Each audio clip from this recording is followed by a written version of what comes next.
മതേതരത്വത്തിൽ അധിഷ്ഠിതമാണ് ഇന്ത്യയുടെ അടിത്തറയെന്ന വസ്തുത പരമോന്നത കോടതി ഒരിക്കൽ കൂടി തറപ്പിച്ചു പറഞ്ഞിരിക്കുകയാണ്. മതേതരത്വം, സോഷ്യലിസം എന്നീ വാക്കുകൾ ഭരണഘടനയിൽ പിന്നീട് എഴുതിച്ചേർക്കപ്പെട്ടതാണെങ്കിലും ഭരണഘടനയുടെ അടിസ്ഥാന സ്വഭാവത്തിൽ വേർതിരിച്ചു മാറ്റാനാകാത്ത വിധം ഇഴചേർക്കപ്പെട്ടതാണ് ഈ സിദ്ധാന്തങ്ങളെന്നാണ് കോടതി ചൂണ്ടിക്കാട്ടിയത്. ഇവ രാജ്യത്തിൻ്റെ അവിഭാജ്യ ഘടകമായി കഴിഞ്ഞു എന്നാണ് കോടതി പ്രത്യേകം എടുത്തു പറഞ്ഞത്. BJP നേതാക്കളായ ഡോക്ടർ സുബ്രഹ്മണ്യ സ്വാമി, അഡ്വക്കേറ്റ് അശ്വിനികുമാർ ഉപാധ്യായ, അതേപോലെ ബൽറാം സിംഗ് എന്നിവർ ചേർന്ന് ഭരണഘടനയുടെ ആമുഖത്തിൽ നിന്ന് മതേതരത്വം, സോഷ്യലിസം എന്നീ വാക്കുകൾ നീക്കം ചെയ്യണം എന്നാവശ്യപ്പെട്ട് ഒരു ഹർജി സമർപ്പിച്ചിരുന്നു. ചീഫ് ജസ്റ്റിസുമാരായ സഞ്ജീവ് ഖന്ന, സഞ്ജയ് കുമാർ എന്നിവരടങ്ങിയ സുപ്രീം കോടതി ബെഞ്ച് ആ ഹർജി തള്ളിക്കളഞ്ഞാണ് മതേതരം രാജ്യത്തിൻ്റെ അടിത്തറയെന്ന് ഉറക്കെ പറഞ്ഞത്. സംഘപരിവാർ പ്രസ്ഥാനം ഭരണഘടനയെ കടന്നാക്രമിക്കാൻ തുടങ്ങിയിട്ട് കാലങ്ങൾ കുറേയായി.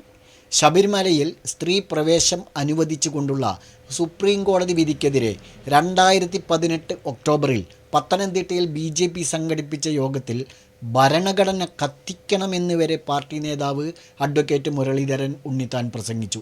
മറ്റൊന്ന്, ഭരണഘടനയ്ക്ക് പകരം മനുസ്മൃതിയും ത്രിവർണ്ണ പതാകയ്ക്ക് പകരം കാവ്യ പതാകയും വേണമെന്ന് 1947 തന്നെ RSS ആവശ്യപ്പെട്ടിരുന്നതാണ്.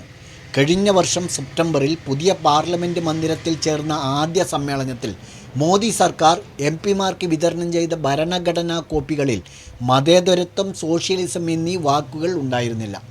രാജ്യത്തെ ഹിന്ദുത്വ രാജ്യമാക്കാൻ ഇറങ്ങിപ്പുറപ്പെട്ട സംഘപരിവാർ പ്രസ്ഥാനങ്ങളെ ഭരണഘടനയുടെ ആമുഖത്തിലെ മതനിരപേക്ഷത എന്ന വാക്കാണ് കൂടുതൽ അലോസരപ്പെടുത്തുന്നത്. മതേതരത്വം, സോഷ്യലിസം എന്നീ വാക്കുകൾ ഭരണഘടനയുടെ തുടക്കത്തിൽ ഇല്ലാത്തതാണ് എന്നും 1976 അടിയന്തരാവസ്ഥ കാലത്ത് ശരിയായ ജനാധിപത്യ പ്രക്രിയയിലൂടെയല്ലാതെയാണ് ആ രണ്ട് പദങ്ങൾ ആമുഖത്തിൽ ഉൾക്കൊള്ളിച്ചത് എന്നുമാണ് സംഘപരിവാർ കൂട്ടങ്ങൾ വാദിക്കുന്നത്. എന്നാൽ ഡോക്ടർ അംബേദ്കറുടെ നേതൃത്വത്തിലുള്ള ഭരണഘടനാ അസംബ്ലി ഈ രണ്ട് വാക്കുകളും ആമുഖത്തിൽ ഉൾപ്പെടുത്തിയില്ലെങ്കിലും മതേതരത്വത്തിൽ ഊന്നിയായിരിക്കും നമ്മുടെ രാജ്യത്തിൻ്റെ പ്രയാണമെന്ന് അന്നേ വ്യക്തമാക്കിയതാണ്. സാമൂഹിക ജനാധിപത്യമില്ലെങ്കിൽ നമ്മൾ സൃഷ്ടിച്ച ഈ രാഷ്ട്രീയ ജനാധിപത്യം പാഴായി പോകുമെന്ന് 1950 ഭരണഘടനാ അസംബ്ലിയിലെ അവസാന പ്രസംഗത്തിൽ അംബേദ്കർ പറഞ്ഞത് മതേതരത്വ വ്യവസ്ഥയുടെ അനിവാര്യതയിലേക്കുള്ള വിരൽ ചൂണ്ടലുകളായിരുന്നു. ഇന്ത്യയിലെ ജനങ്ങളായ നമ്മൾ എന്ന പ്രയോഗത്തോടെയാണ് ഭരണഘടനയുടെ ആമുഖം തുടങ്ങുന്നത് തന്നെ. എല്ലാവരെയും തുല്യരായി കാണുന്ന, എല്ലാവർക്കും തുല്യ അവകാശങ്ങളുള്ള, എല്ലാ മതങ്ങളും തുല്യമായിരിക്കുന്ന ഒരു രാഷ്ട്രവും ഭരണഘടനയും എന്നാണ് ഇതിൻ്റെ വ്യക്തമായ സൂചന. അഥവാ മതേതരത്വവും സോഷ്യലിസവും ഭരണഘടനയിൽ ഉള്ളടങ്ങിയതാണ്. ആമുഖത്തിൽ ഇല്ലെങ്കിലും ഭരണഘടനയിൽ അവയുണ്ട്. നേരത്തെ തന്നെ ഭരണഘടനയിൽ ശക്തമായി ഉൾക്കൊണ്ടതും അന്തർലീനമായത്, ജനാധിപത്യത്തിൽ അലിഞ്ഞു ചേർന്നതുമായ ഒരാശയത്തെ തെളിച്ചു പറയുക മാത്രമാണ് 1976 ഭേദഗതിയിലൂടെ പാർലമെൻറ്റ് ചെയ്തത്. അല്ലാതെ പുതിയൊരാശയത്തെ കൂട്ടിച്ചേർക്കുകയല്ല.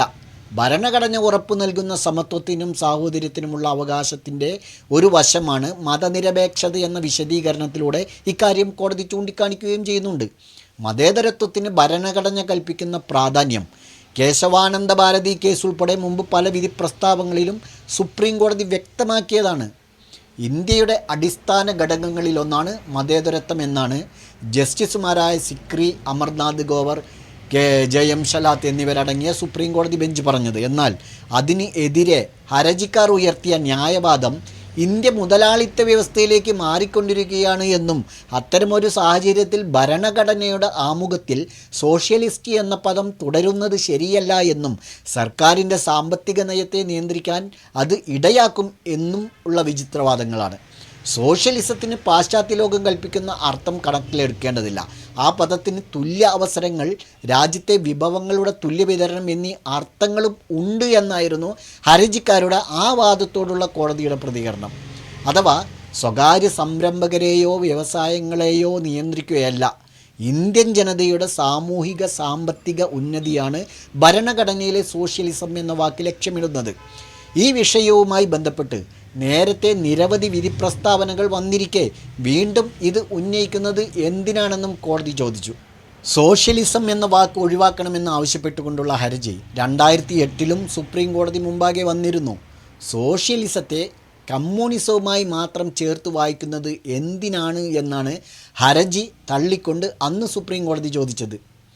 ജുഡീഷ്യറി മുഖേന ന്യൂനപക്ഷങ്ങളുടെ ഭരണഘടനാദത്തമായ അവകാശങ്ങൾ ഇല്ലാതാക്കാനും ഇന്ത്യയെ ഹിന്ദുത്വ രാജ്യമാക്കാനുമുള്ള നീക്കങ്ങൾ വേഗത്തിലാക്കാനുമുള്ള BJPയുടെ ആസൂത്രിതമായ നീക്കത്തിന് കനത്ത തിരിച്ചടിയാണ് ഈ കോടതി വിധി.